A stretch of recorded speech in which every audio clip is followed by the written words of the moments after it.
महापुरुष चरणदास जी महाराज, साधो निंदक मित्र हमारा,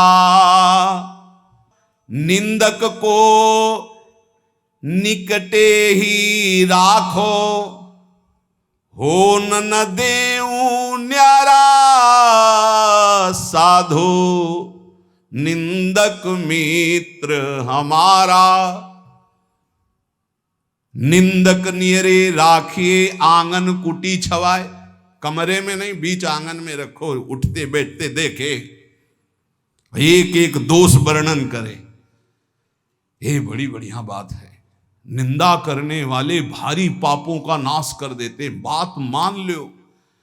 पर जब निंदा होती है तो ऐसे लगता है जैसे दिया सलाई पेट्रोल डाल के लगा दी गई हो, नहीं छाती। और उसके प्रति यही आएगा कि अगर तप होता तो राखी करके और दिखा देते लोगों को। हाँ, ये अगर अंदर वृत्ति है तो भगवदानंद की अनुभूति नहीं होगी, ध्यान रखना।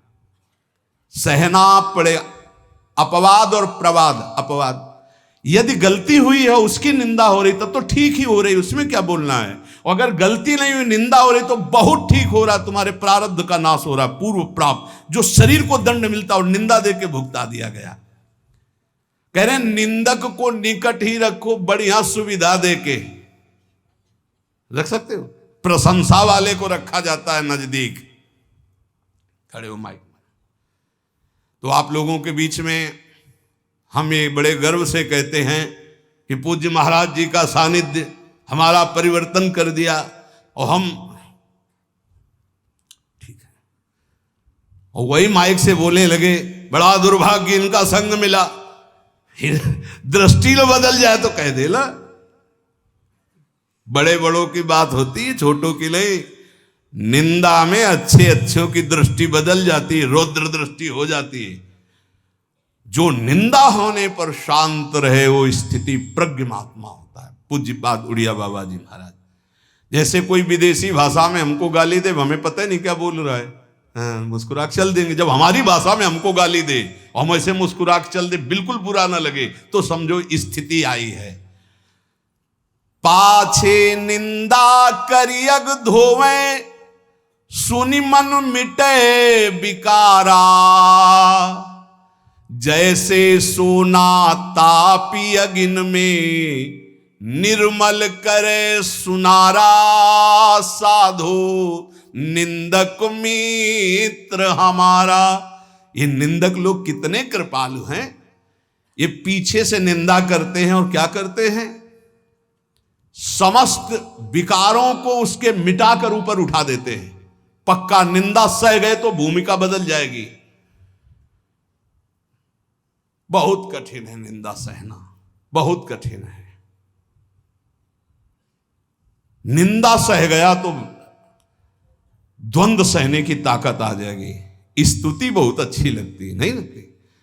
बगल से निकल के कोई भी ये कह रहा कि बड़े भाग्य हैं ऐसे महात्मा के दर्शन, और कान में पड़े तो ऐसा लगता है बर्फ की सिल्ली रख गई, नहीं। और जब कोई न कोई प्रणाम न कोई नमस्कार और कटु वचन बोले, फिर उसके हमारा नम्र भाव, ये हमारी वैष्णवता, ये साधुता है। क्या करते, जैसे अग्नि में तपाकर सोना शुद्ध होता है, ऐसे निंदा करके ये लोग हमारे पापों का नाश करके हमें ऊंची स्थिति प्रदान करते। तो कौन बड़ा हुआ, जो हमें स्तुति करके नीचे गिरा दे या जो निंदा करके ऊपर उठा दे। जो ऊपर उठा दे तो निंदक मित्र हमारा। बोले घन अहरन कसी हीरा, निबटे कीमत लक्ष्य हजारा।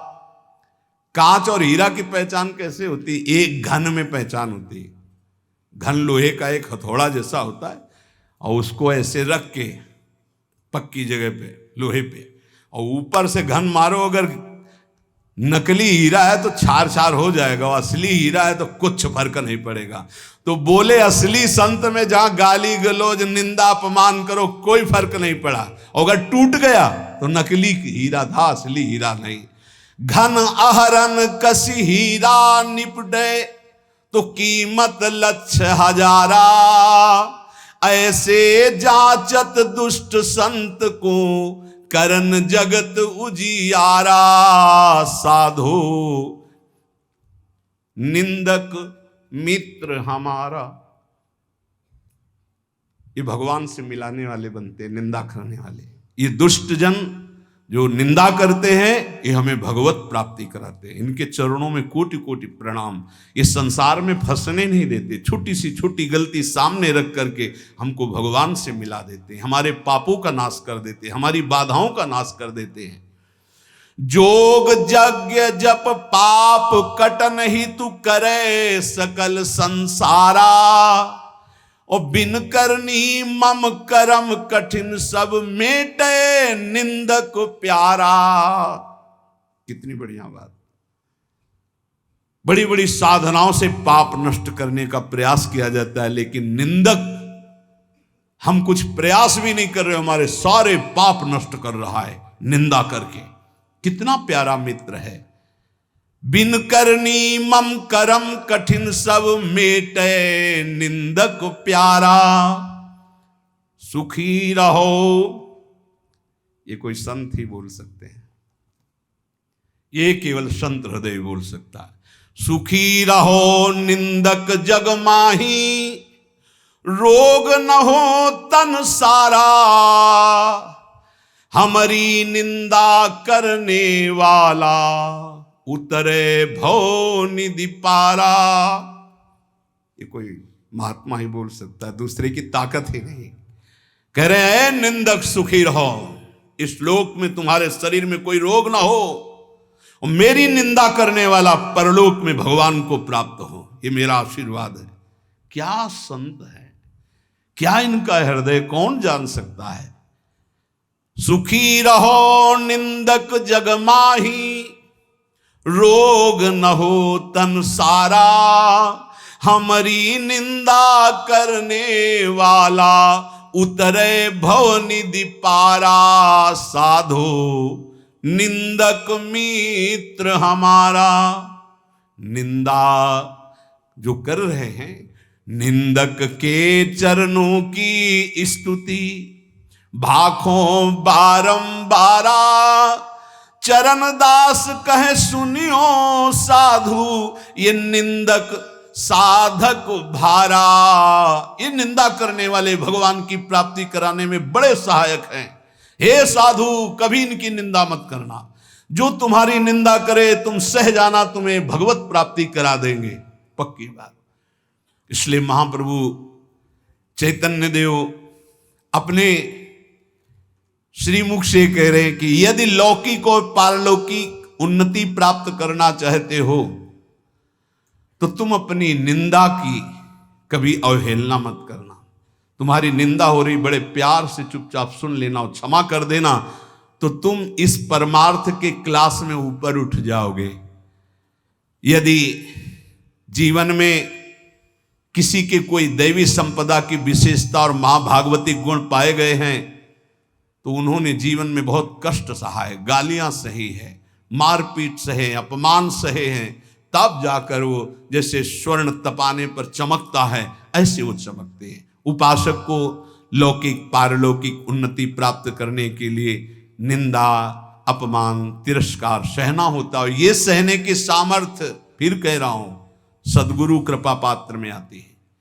जो सद्गुरु प्रदत्त नाम जप करता है, मंत्र जप करता है और उनके चरणों में दैन्य होके रहता है, उनकी आज्ञा में रहता है, तो ये सब जितनी सामर्थ्य देवी संपदा की वो सब जागृत हो जाती है। खूब नाम जप करें, सहनशील बने, सहनशील ही भगवान को आशय उदार धीरज सहित विवेकी।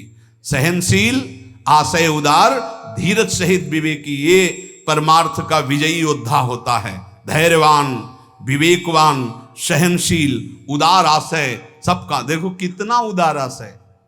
कह रहे हैं जो हमारी निंदा करे कभी अस्वस्थ ना हो, सुखी रहे, जब शरीर छूटे तो भगवान को प्राप्त हो, भवनिधि से पार हो जाए मेरी निंदा करने वाला। क्या महात्मा का हृदय है, बलिहारी है ऐसे महापुरुषों की, जो अपमान और निंदा करने वालों को भगवत प्राप्ति कराते हैं। पूरे महापुरुषों के चरित्रों में यही तो पाया जाता है। हम ऐसे महापुरुषों के बच्चे हैं, उनकी शरण में हैं। तो जैसे पिता के गुण, पुत्र में आते हैं, ऐसे आचार्य और गुरु की गुण शिष्य में आते हैं, शरणागतों में आते हैं। हम सब आचार्य की शरण में हैं। ऐसे सहनशील, आशय, उदार, धीरज सहित विवेकी गुरुजनों का आश्रय लेकर हम यही लक्षण धारण करें, खूब नाम जप करें।